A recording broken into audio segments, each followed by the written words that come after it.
Welcome back to another edition of Zero Blog 30. Today we have a bunch of stuff to talk about. We're going to talk about things that I don't know about, things that I've been coming across that I had no idea existed. Like, one, did you guys know that Saddam Hussein in the Gulf War wanted to implement some World War I type of trench warfare? Did you guys know that? I did No, I not know didn't. that. No. I had no idea either. And secondly, there's a dude that was in Japan. He was on the run or doing some type of combat operations for 29 years after World War II ended.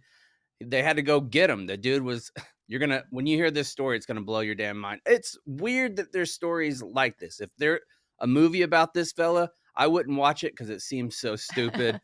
We're going to do another little segment called How We Feeling About This, where we're going to tell you how we're feeling about this. And we'll probably get into some news that's going on because right now, as we speak, I think there is a congressional meeting going on with Miley or whatever the fuck his name is. I will never know because I've said it wrong so You've many never times. once said his name correctly. What is it, Miley I or believe Millie? it's Murray. Is it Millie or Miley? Millie. Millie. All right. So then there's some other general that are up there talking, and they're actually giving honest answers. Like, we've been asking for accountability for a long time. It seems like they're throwing at the Department of State, which I totally agree with. The Department of State fucked it up. We'll probably have more on that next week because it's still going on, like I said. But we're going to have a lot of things to talk about today, and it's all going to be presented to you by our friends at the VFW. I'm pumped to have the VFW as our presenting partner. They're the nation's oldest and longest war veteran organization, and the VFW is committed to fostering camaraderie among the United States veterans of overseas conflicts. One of the ways that they're doing this, I saw the VA announced it this morning. You guys know how many applications have come in from the PACT Act so far? 100,000. A million. 1.4 million people have signed up. And this year is the largest year that the VA has ever processed medical claims. They've done over 1 million claims just this year alone. And a lot of those have been helped by the VFW. Hopefully they haven't been done by loan sharks, because I read another story this morning that came from, I think it was Albuquerque. And there was a woman who she was relying on those benefits that she was going to get from the PACT Act. And one of the companies, 40%. They took 40%. That's ridiculous. It's crazy. I've seen on the Facebook pages I lurk in for military vets, the women ones, and they think some of these claim sharks are so good that veterans will go on these pages bragging, saying, does anyone else want to use this service? They're only taking 30%, 40%, 50% of it, whatever. And people in the comments are like, that's not good. They should be taking 0%. Which is what the VFW takes. Nothing. One other thing that I found out, they will be, because they don't care about what's going on because the loopholes in Congress are there, which is one of the main things that the VFW is advocating for. They're putting like law on these, like Veteran United law or veteran benefit law. They're putting law to make it look like it's a really lawyer. Official, yeah. And they're not even attorneys. No. Like, they're just saying that they're lawyers or that it's in line with the law, and that's how they can get law. The things that they're doing is absolutely despicable, and the VFW is here to start helping you, or not start helping you. They've been helping for a long time. They have 2,300 VA-accredited VFW representatives across America. They have 5,600 posts worldwide. I actually found out that there's a couple in America's Samoa. No way. Oh, no. Yeah. When I was at the VFW conference a few weeks ago, I met a couple dudes that one of the things that they were asking the VA to do is to expand care for people that are global veterans. And you don't really think about those people, right? Like the people that moved, like there was another dude that lived in Thailand and he was like, my military retirement, my VA benefits should not stop simply because I want to live somewhere overseas.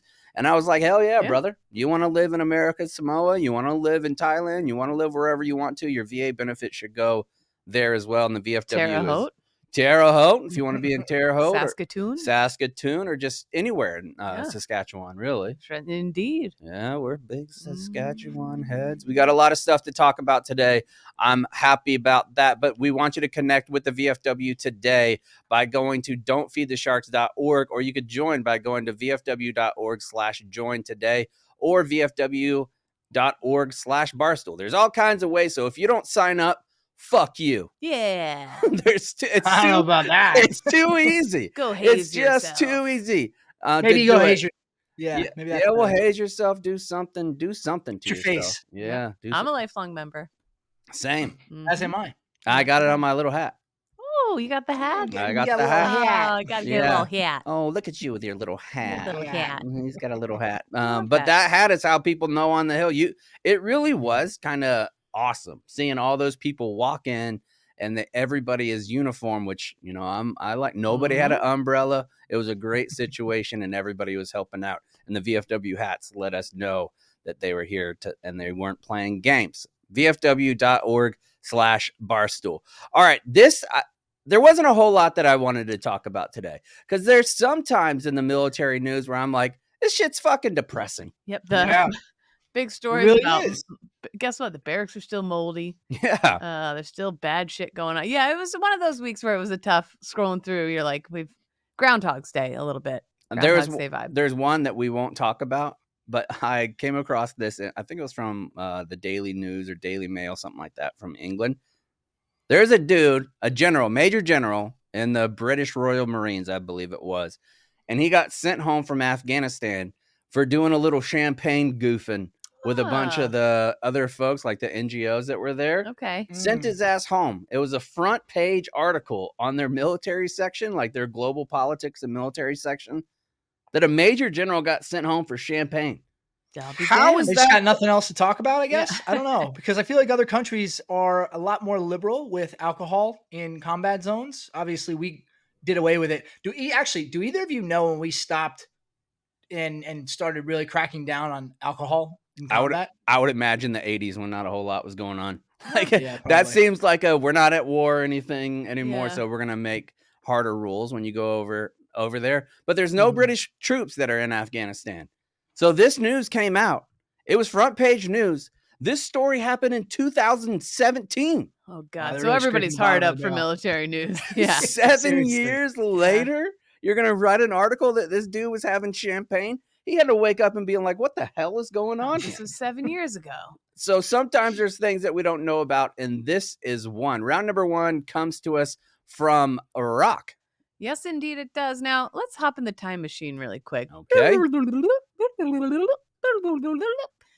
The year is 1990. Yeah, it is. We have the Macarena. Mm. Home Alone. You know me, I'm a Home Alone head. Isn't Macarena a little rapey? Hey, Macarena. Does- No. I think it is. No, it's not. I think it is. Uh-uh. I think, Cons, pull up the lyrics One, of, Maca, two, Maca, while three, she's doing this, Macarena. pull up the lyrics because I don't have it. No, the connected. woman in that's very empowered. She's like, don't you worry about my boyfriend, the one whose name is Reno. I don't it's want in him. Spanish. I can't stand him. And she's like, I'm gonna hook up with you. I don't give a shit about my man. I think I read a couple weeks ago that Macarena is very Not the problematic. Macarena. I Yeah. can't stand this anymore. Yeah. Wait, all right, hold on. I found the English version. Okay. Give your body joy, Macarena, that your body is to give you joy and good thing. Give your body joy, Macarena. Hey, Macarena. Fuck yeah. Give your body joy, Macarena, that your body is to give joy and good thing. Give your body joy, Macarena. Hey, Macarena.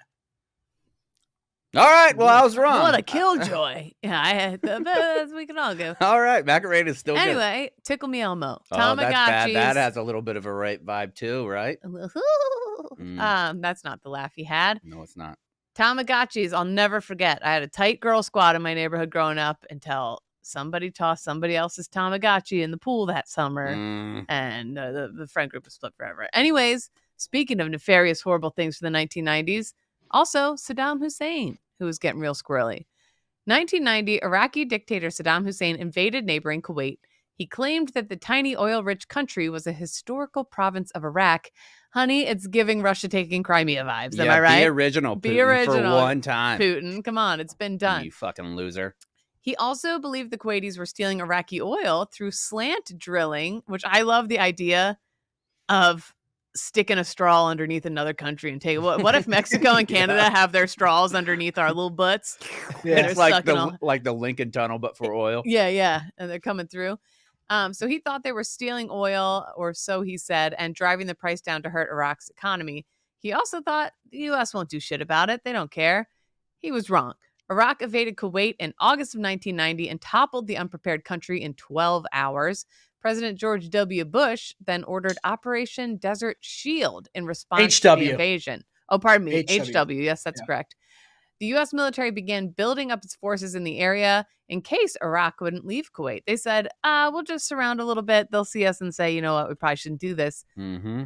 Saddam didn't care. He said, I don't give a shit. Mm-hmm. By November, the UN gave them a deadline. They're like, Iraq, if you're not out by January 15th, then you really need to get out. You got to get.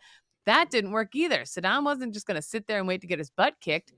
He moves an additional 100 to 300,000 troops into Kuwait to greet the Americans and their coalition partners. I like how it's greet, like they're going to bring out all kinds of falafel. Yeah.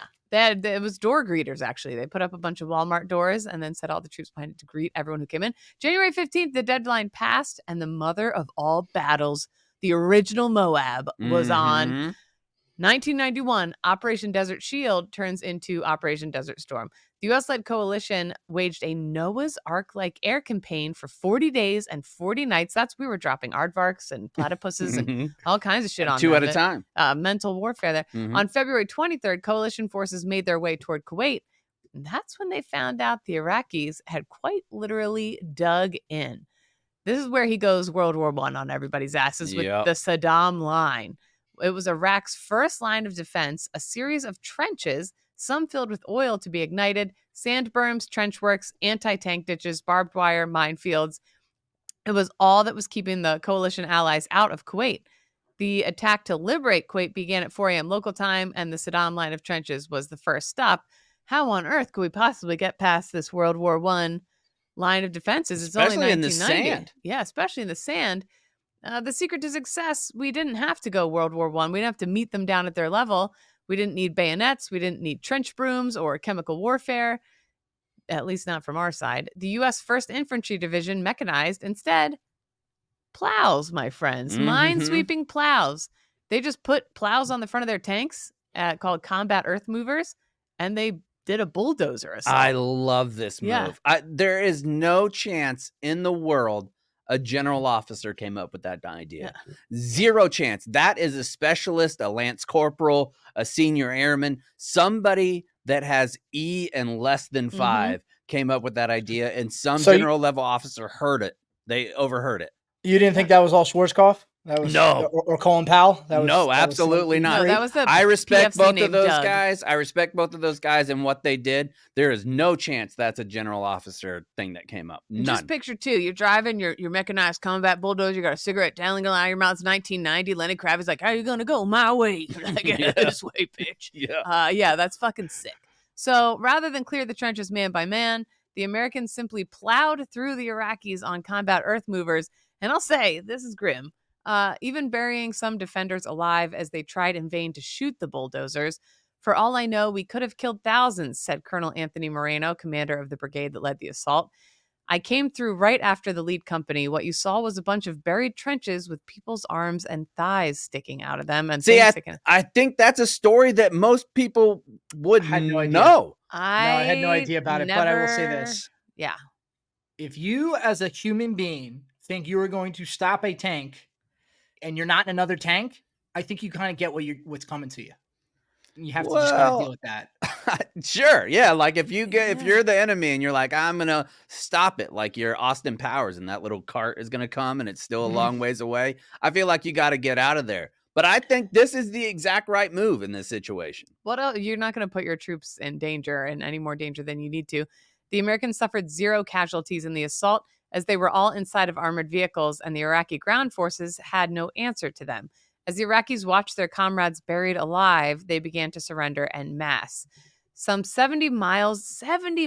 Imagine being put on the working party for that as an Iraqi soldier. Hey there, devil dog. Somebody better ship me 70 miles of trenches right now. Hey there, fucking kitchen gloves. You better get your ass in that earth mover, which is a great 70 name. miles of trenches in your cargo pocket. Matter of hours, all 70 miles of the trenches were plowed over. 2,000 to 8,000 defenders surrendered, and it's not known how many were originally buried in the onslaught.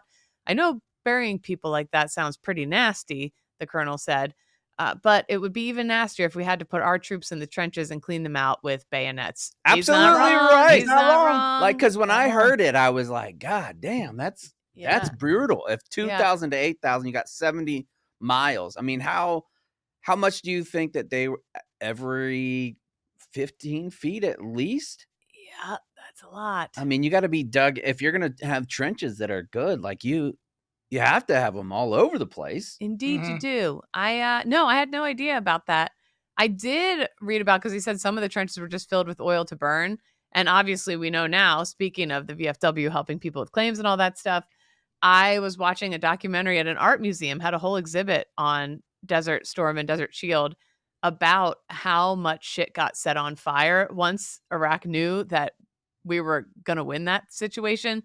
They were like, if we can't have it, nobody can. And they just set everything for miles of black smog, just endless burning fields everywhere, like crazy. I think the best representation of that in movies is in Jarhead.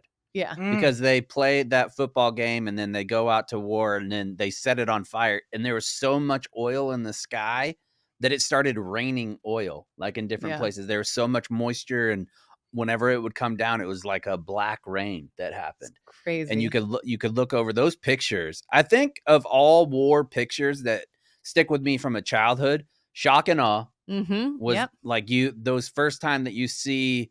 That might be the first war where you had very common night vision. Yeah. Right? Like, I don't know how much it was around in Vietnam or even if it was, but it wasn't as prevalent for sure as it was in the 90s. Yeah. So when you saw the reporter standing on the building in Baghdad, which those reporters that do that braver than the U.S. Marines. Yeah. Like putting yourself in those situations, but watching that explode and then watching the different oil rigs that were on fire was wild. Well, too, that was before 24-hour news cycle. And so like the whole, you're waiting all day, you're at work, you're at school, whatever. And the whole family would like gather around to watch the news at night. And Peter Jennings like, watch this shit blow up. Oh, yeah. I just, what goes through your mind? Like in that situation, do you think like, this is it?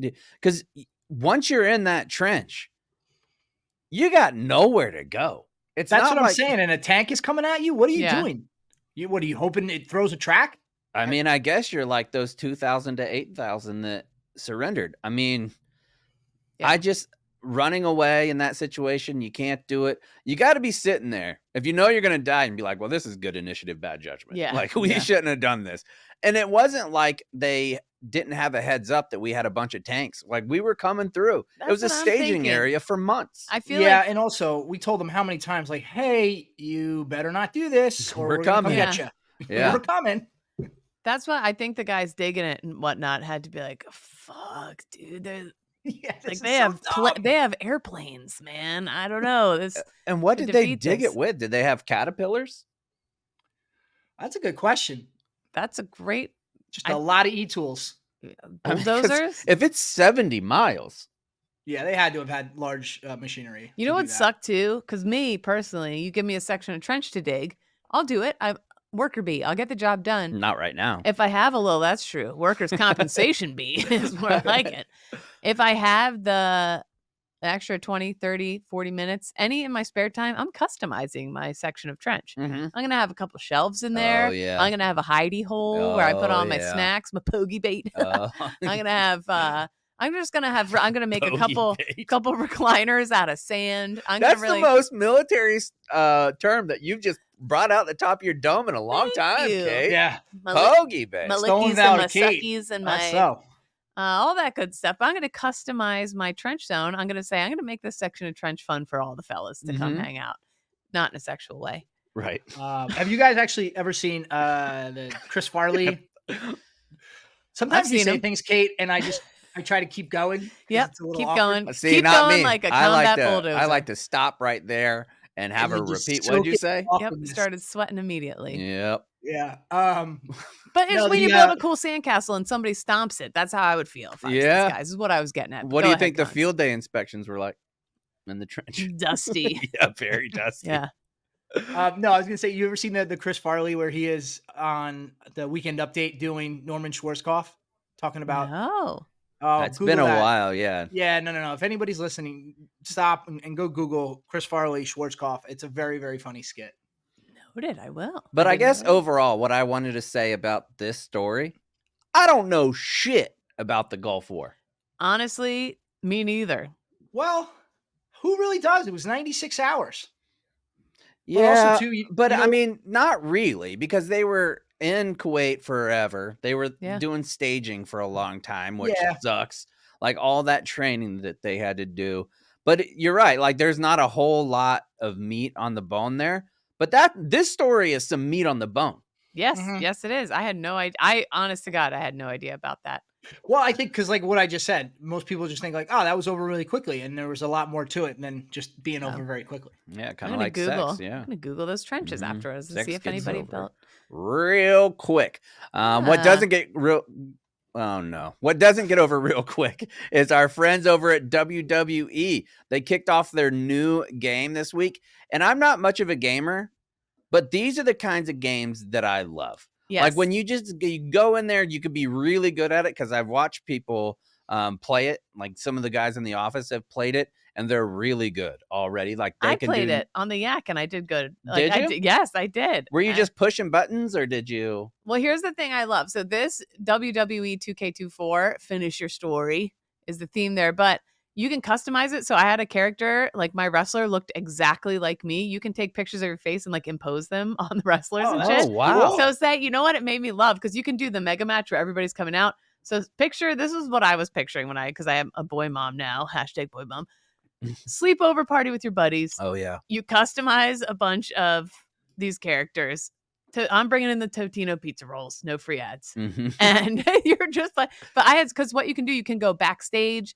There's a match where you have to shove the other guy in a casket. Yep. A match where you have to shove them in an ambulance. A match I was against KB backstage, and he kept trying to catch me. I'm like climbing ladders. I was going in the elevator. Like anything you see on the screen, if you interact with it, it does something cool. Like a fan will start by. It was just like, for me, who's not a gamer, I fucking loved it, and the guys who are gamers and into WWE also loved it. So sorry, Yeah. I'm rambling, but No, it was you really could do fun. all It kinds of was stuff. great. Like you do a backstage brawl, like you said, the casket match, ladder matches. They have all kinds of stuff. Like Oh, there's a bunch of stuff hidden under the ring too that you can oh, pull I out. love Yeah, that. there's all kinds of weapons under the ring. You Which know is what the sick. best thing to ever come out from underneath the ring was?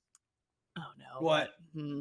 When Jake the Snake Roberts Okay. would come out with his big old boa constrictor. Yeah. And it would be underneath in like this burlap sack, and he would pull it out when like yeah. Virgil or somebody, like he had just knocked him out, or even Hulk Hogan be in the corner, and Jake the Snake would come out and he'd empty out that bag. Real snake? Yeah. Oh, then God. he'd put it on people. They would act like they're all scared, which I think that's the worst thing I would have been somebody scared. could do to me. Like there's all kinds of stuff that is like torture that I would much rather Yeah. have than a snake on me. It would just terrify me in every single way.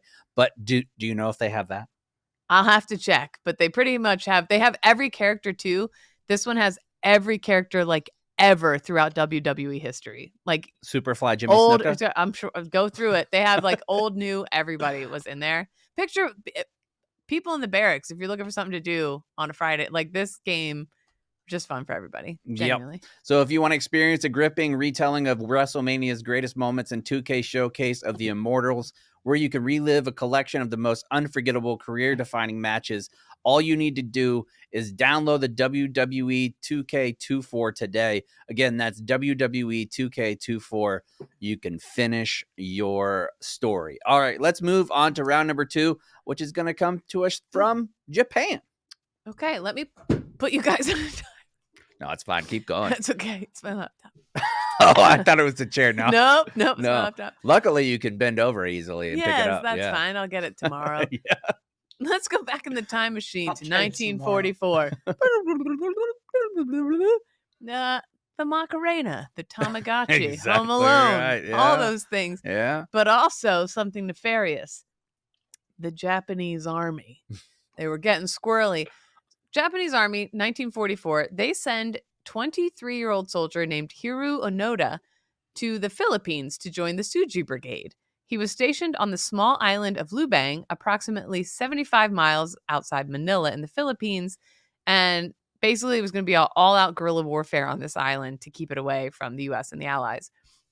As Onoda was departing to begin his mission, his division commander told him, "You are absolutely forbidden to die by your own hand. It may take 3 years, it may take 5, but whatever happens will come back for you. Until then, so long as you have one soldier, you continue to lead him. You may have to live on coconuts. If that's the case, live on coconuts. Under no circumstances are you to give up your life voluntarily.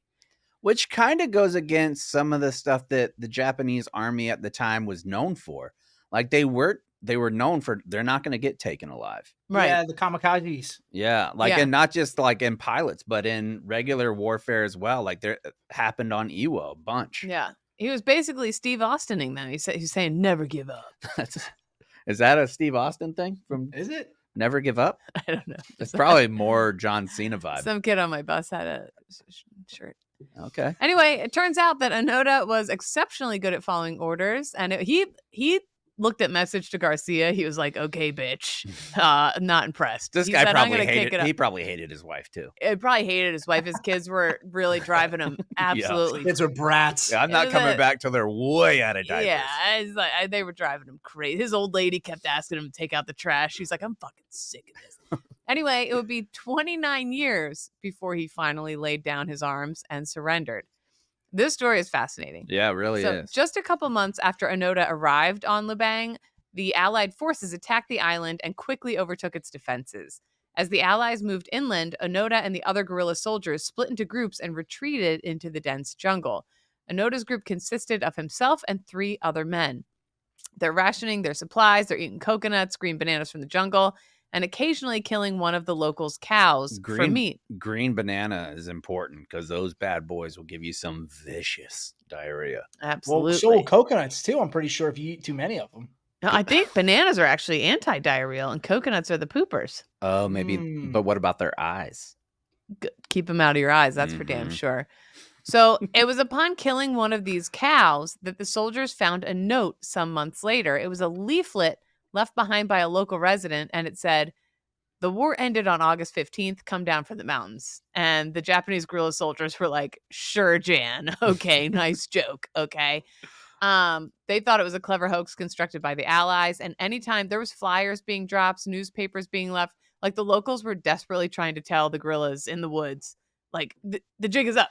You're We're good d- now. You're We're good. done, bro. Yeah, and they kept thinking, they're like, no, the commander told us no matter what, he'll come get us. And if he doesn't come get us, the war must still be going. Cons, how long you wait until you come out? Wow, that's a great question. Not this long. I have to imagine maybe a year. No, I got 2 weeks in me. 2 weeks. Yeah. After 2 weeks, I am hungry. I gotta go somewhere. I'd rather go back into town and be like, "Hey, what's going on, Well, you fellas?" like your wife. I do. Right. So this Yeah. guy, though, put yourself in his shoes. She's man. been I didn't even. If he's this loyal, he didn't a cheat. nag. He didn't She's cheat. a real pain in the tuchus. Anyway, so Oh, sorry. I know. I'm in the middle of maybe the worst foot itch of my entire life. Oh, get it. Oh, God. Go off. Yeah. This is good podcasting No, right look, here. if you can't tell, our feet are all out. Oh, dirty socks on me. Look No, at you're that. doing great. Okay. All right. So I'll move You guys back both over. shoeless? Oh, yeah. Oh, yeah. You don't know how we roll in the Chicago office. No Chicago's one wears office, shoes here. real chill, real Yeah. laid back. Very chill. Not even allowed to have shoes. Anyway, Onoda and his 3 dudes, they're in the jungle for years, occasionally engaging in skirmishes and acts of sabotage. If you're a local, you have to be like, God fucking damn it. So I'm saying, like, who are they doing these things against? Onoda fucking blocked the road again yesterday. We can't get to school. We can't get the kids to school. Fucking Onoda. This is like having meth addicts in your neighborhood. Exactly. But it's in the Just running amok. 1950s. Squirrely Yeah. little gorillas who for decades think the war's still. Yeah, that's insane. Any villagers they sighted were seen as spies and attacked by the 4 men. And over the years, a number of people were wounded or killed by the rogue soldiers. In September of 1949, over 4 years after the 4 men went into hiding, one of his fellow soldiers was like, all right, I don't know, 4 years, guys, I don't know. And he silently dipped out into the night. Private Akatsu snuck away one day and the Suji Brigade was reduced to 3. See, you gotta, if that's that guy, he found out that it's fake. Like, Yeah, he come back that and it's get your over. pals. Like, if that guy's a real piece of shit. Yeah. Like, What a blue falcon. right. No, you think so. He tries to tell them, okay? He gets out of there. It was like the Truman Show. He took a little canoe and bonk, hit this wall and was like, wait a minute. And everybody's like, yeah, the war's over. He was greeted by friendly troops and he lets the note. He leaves a note for the guys in the woods, the other 3 guys. And is like, I was greeted by friendly troops. The war is over, dudes. And the remaining men were like, long over at that point. the remaining men were like, they got to Akatsu. They're using them to trick us. Okay. 3 years later, in 1953, Corporal Shimada was shot in the leg during a shootout with some fishermen who had fucking enough.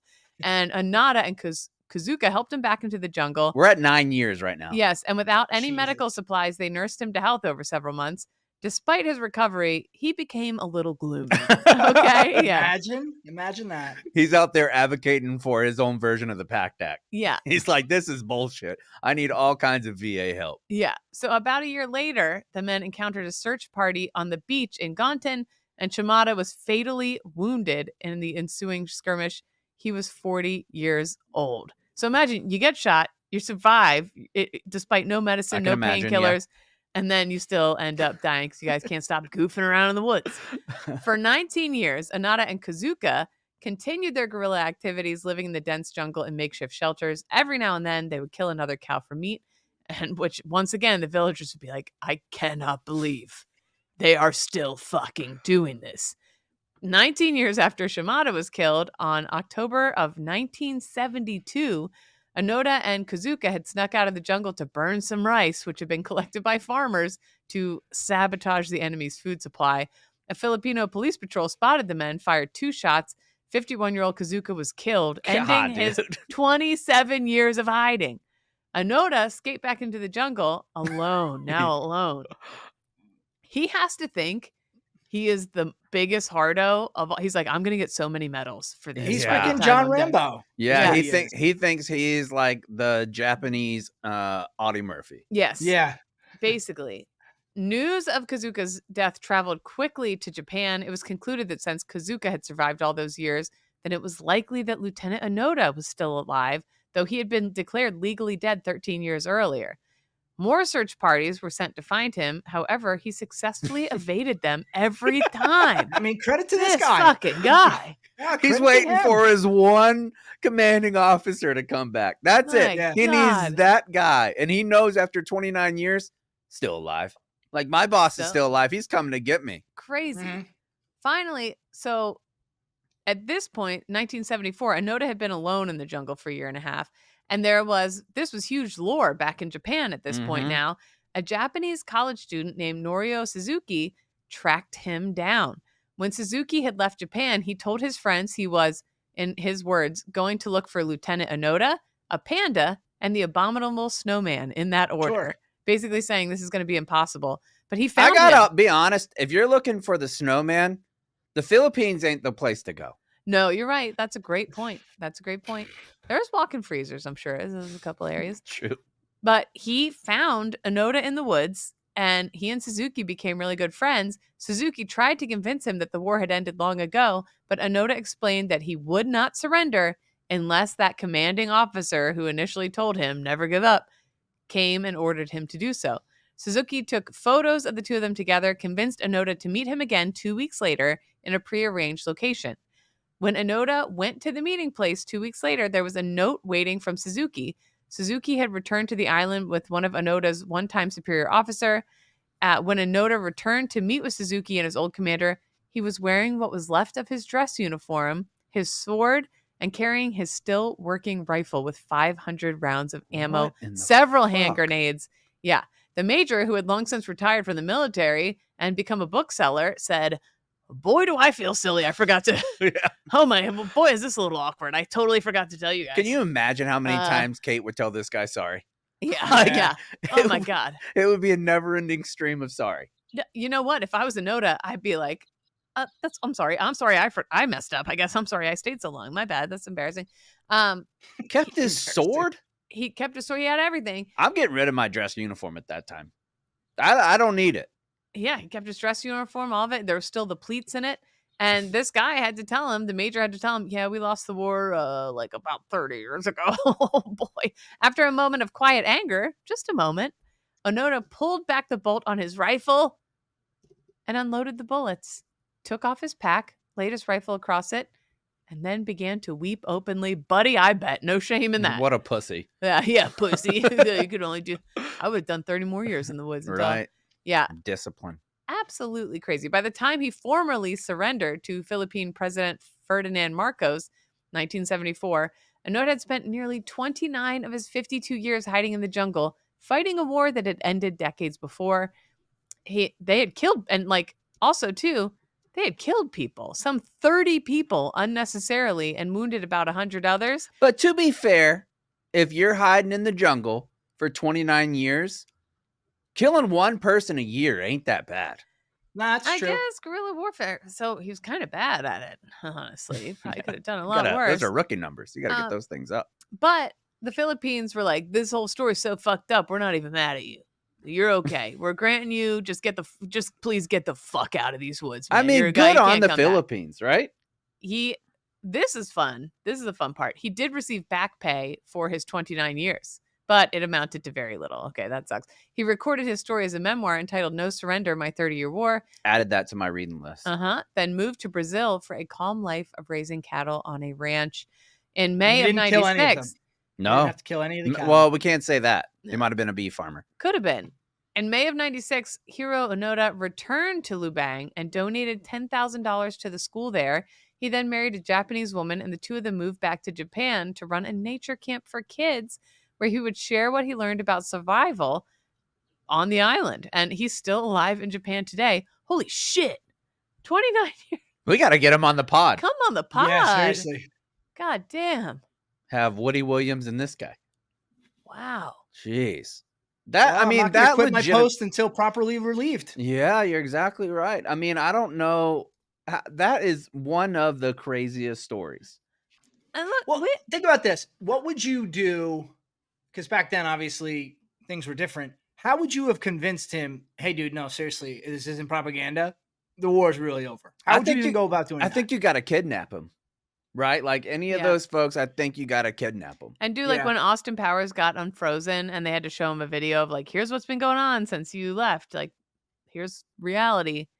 Like, I think you just got to show him enough that he realizes, all right, this would be out of the realm of possibility that they made this much up.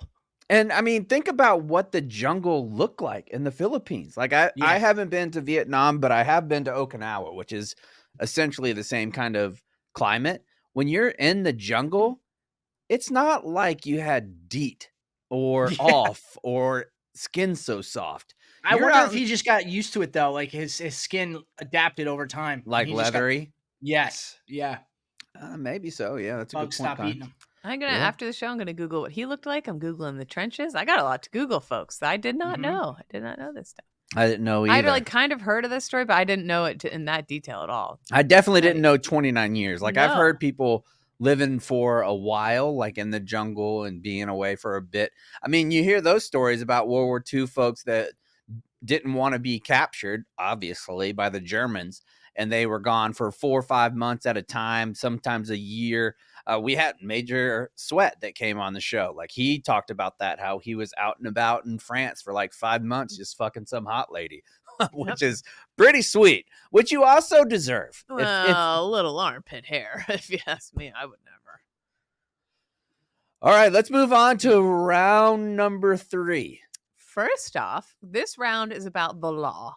Okay. So I have a couple questions for you from the bar exam. Let's see if you fellas know, but don't look because the answers are there and I fucked up. Yeah, that was weird. Okay. Can Anne, a woman named Anne, can she be convicted of burglary if her defense is that she entered the building solely to seek refuge from a sudden storm? So you get home one day and I'm in your house rummaging around and I'm like, chaps, it was raining out. That's why I'm in here.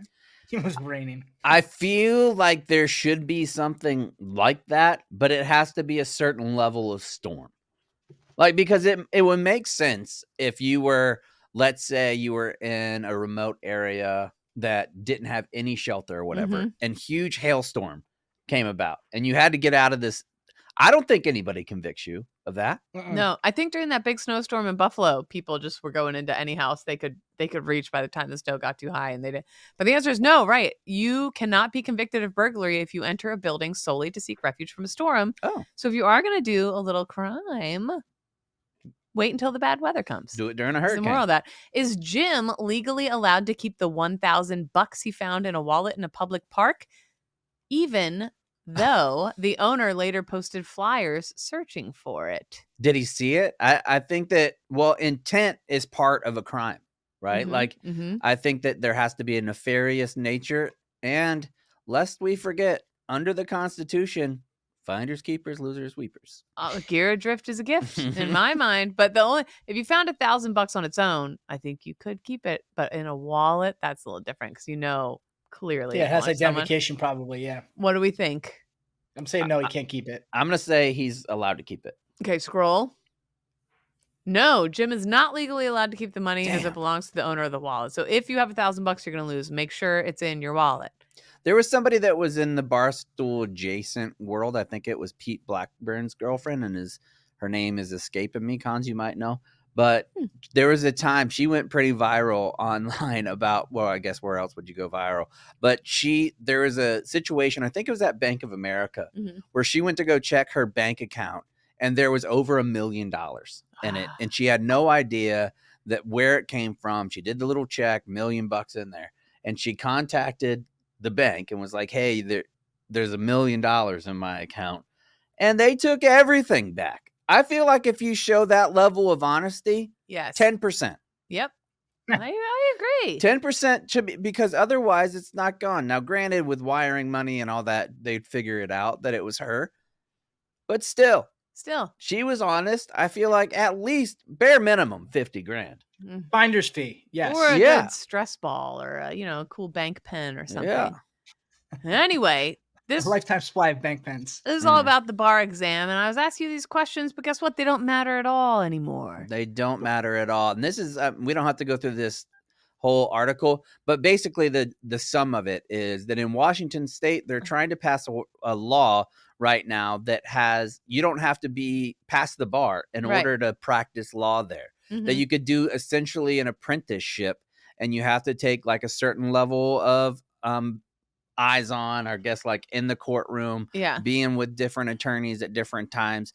And then after 6 months of doing that, you can start doing like some misdemeanor cases or whatever, like small type of law. Their thing too was there's the bar exam. I mean, look, there's crazy, wacky, shitty lawyers everywhere.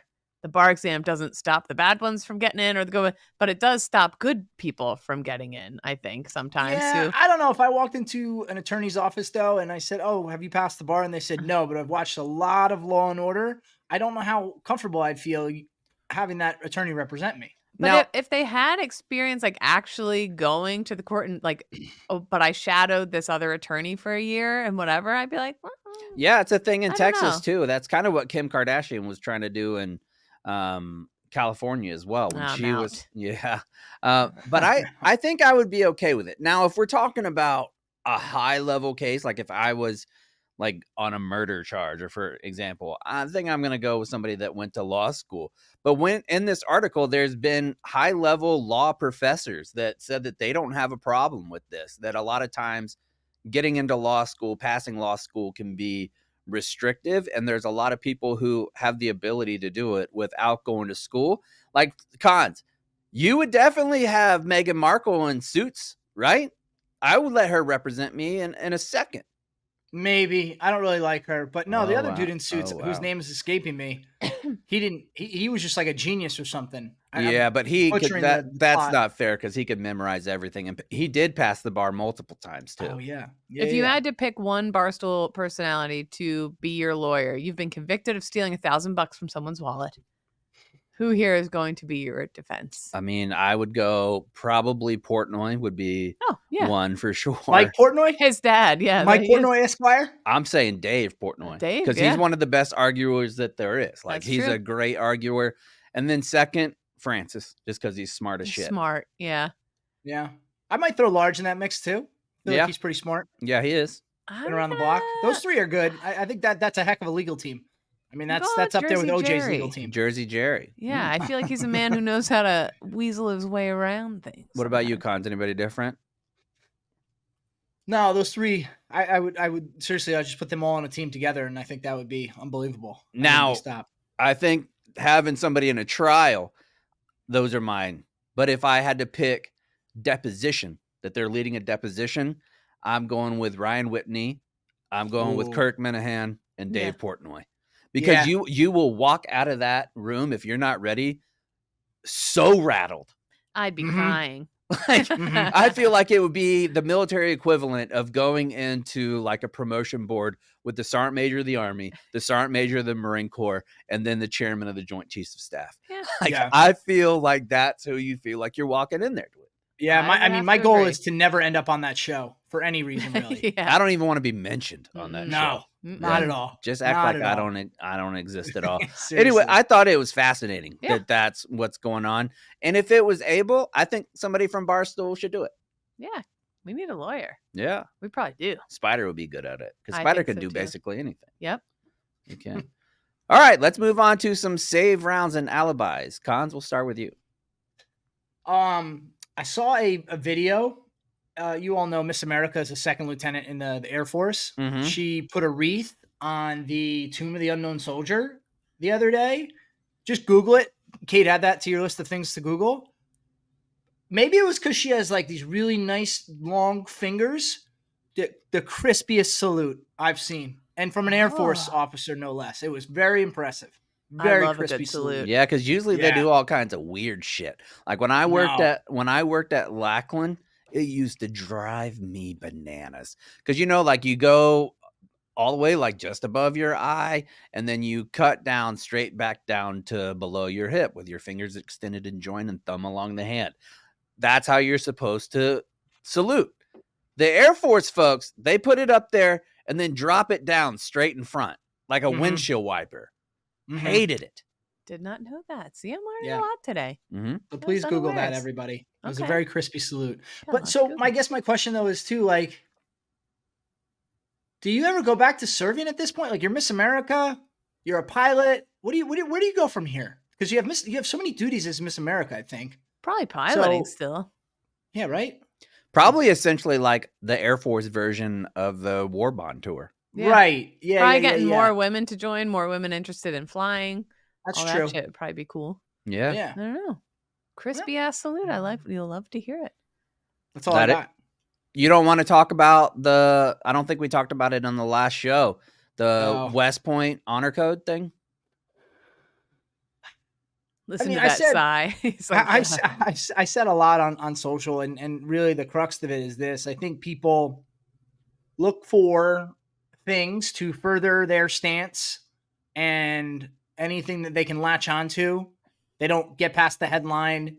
And that was the thing here. Like, our mission statement has changed a bunch over the years, and the whole duty on our country aspect of it wasn't even in the mission statement since 1998. So are you to believe that prior to 1998, we were all jacked up and we've only been good 98 to, 24? It annoys me.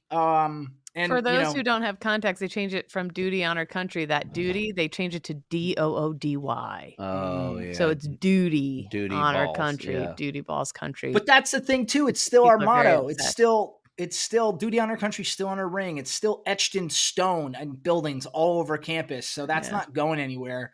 I don't know. It's just it's interesting to see who gets angry at it. And I follow some people online, and not that you can't have an opinion, and if you didn't go there, but some people were getting really up in arms, and I want to be like in Mean Girls when he screams in the gym, she didn't even go here. Right. Like, but that's my point. They don't really care. It's just another little nugget they can attach to their agenda. Like being mad online. Yeah. Being mad online's fun. Being mad, using the troops as a pawn is really effective. Yeah. You gotta say. If I was running for office, I'd be shameless with my own. I don't think so. No, I'd be too much. I don't think you'd even mention it. No. I think you'd just move on. Too much paperwork to run for office. I'm not doing that shit. Yeah, without a doubt. Anything else, Cons? No, that's it. Catherine? Have I talked about? Oh wait, sorry. Oh, go on. Sorry, I don't know. Sorry, I don't know if you guys saw my tweet this morning. Dude, I finally succumbed to my daughter's daycare. Like, I got some sort of stomach bug. My wife and I both had it on our anniversary, no less. Oh, happy anniversary! Thank you. Yeah, man. Wait till you get that hand, foot, and mouth, buddy. It's coming for your ass, and it sucks. And I like to think usually I'm a Tommy Tough guy. Like, oh, I don't get sick. Man, I was sick. I was sick all day today. Oh, you good. always get it worse than the kids do. It's That's what they insane. say. And so then your kid, even though they're sick, is running around like crazy. And But you're I don't dying. know how they judge that. How do they judge that? That your What do you kid gets it that's not as bad? You can't ask Because them. my kid can still run around the house screaming and demanding snacks, even though he's got like 100 and whatever fever, while I'm like shitting and pissing and vomiting at the same time on the toilet. And he's like, I want to watch Blippi. I'm like, Tell you what, kids are pretty annoying in that regard too. When you don't feel well and you still have to take care of them and like do everything for them, it's kind of real messed up. selfish. It's Like, very selfish. maybe Give me a figure these things break. out for yourself. Yeah. So, Catherine? sorry, go ahead. Ooh, let's see what's on new. I do confirmed have severe osteoporosis. Oh, my So goodness. do they have a treatment plan for you yet? They do. Finally, I went to an endocrinologist at the VA. The VA are the ones who fixed who like solved the whole thing and listened to me about the whole thing and confirmed whatever. But I got a DEXA bone scan and I have the bones of like an 80-year-old woman. A what scan? It's called a DEXA, a DEXA bone scan. And essentially my hips and my spine especially are like Swiss cheese. I'm at very high risk for fracture, which is why 8 of my spine You think? pieces have fractured. And basically, yeah, so he got me approved for a new drug that I'm going to get an injection once a month for the next year. And then I have to take maintenance drugs probably the rest of my life to keep it going. But it's supposed to regrow a bunch of my bones, hopefully. All right. Some other I didn't stuff. even know you could Regrow bones. Yeah. And Neither it's like, did I. I guess it's like kind of like intense stuff. So he's like, you're done having kids, right? Because if you weren't, like, it might fuck with your kids' bones and all this shit. And I got to stop, whatever. And so, yeah, I'm just so relieved to have an answer finally and to have a little bit of hope that this could be the thing that helps. So when is it supposed to get better? I don't know, but it's just still, it's so painful. And so it's just been really tough to take care of. My parents have been here for over a week now, helping me care for the kids because I still can't. It's been like genuinely, I'm like disabled, like genuinely. It's difficult to walk too far. But I still went up in the skyscraper on some of the things that you do and that I see you, I'm like, well, why? Yeah, because I can take my toddler around if I have help. And thank God I did, because he had his best tantrum yet at the very top of the John Hancock building this weekend. On the 95th floor, he threw himself down on the ground, and my brother was there to wrestle him in. Oh, that's good. Yeah. But really, we parked in a parking garage in the building. I took an elevator, and then I didn't do the tilt thing. I stood and watched. I see Kate's Instagram. I'm like, yeah, this devil dog right here. But honest to God, this is going to say, I feel like I'm one sneeze away, one trip away, I'm paranoid. I'm like, if a car hits me, like every step I take, I can, this sounds nuts, but like, Kate, I think if a car hit just about anybody, it wouldn't end up too well. That's true. But I mean like a minor bump. Like I feel like an airbag would kill me. Like I feel like, just super fragile. And so it's nerve wracking because I don't want to break anything else because it's just been terrible. So, but I'm glad we have some answers. And the VA doctors, like, straight up have been fucking amazing. And I'm so grateful for that care. So, yeah. Anyway, that was a long ramble, but finally figured it out. And it was that my son was drinking my bones. That's what happened. That's what it really was. It was a very rare form of osteoporosis. Did it make you hate him? Yes. Oh, he's gone. He's gave him away to some other family. He's at Paul, Chicago. Put him in the woods and he's at Paws. You can, So he's still have spork, but got rid of. Also, my son turned 3 today. Oh, happy birthday! Fun. Yeah, he's the fucking best, man. He is. It's awesome. Yeah. So anyway, my kid loves Cash too. I know they're awesome with him. Yeah, huge buddies. I don't really have anything. It's been a slow week in my neck of the woods. I'm glad that Kate finally has some answers. Yes. Like the whole squad's been waiting for that for a while. So I can stop fucking talking about it. I'm so sorry. Anyone who asks me like, how you doing? I'm like, don't ask me. I'm going to tell you. Oh, and I have fantastic news about Gussie Boy from Heaven Above. Oh, what's the latest? So about 2 weeks ago, I was about to have like a breakdown because the vet called me and was like, there's not a whole lot we can do. It's getting to that point where you're going to have to think about making some hard decisions.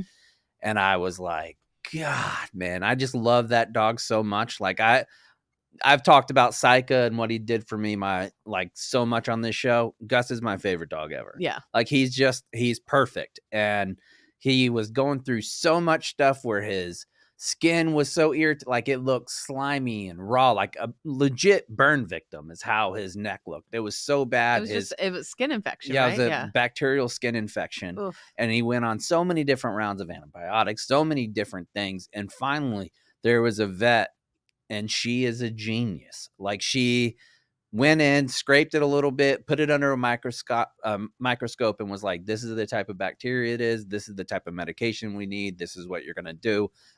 Followed her instruction. Gus is like back to when he was a puppy. No way. Like, his skin feels soft. The best part, he was reeking like a hot Chaps pile of brought him to trash. the office, and I love Gus too. He's got the most soulful eyes I've ever seen. That boy is a little stinky. He was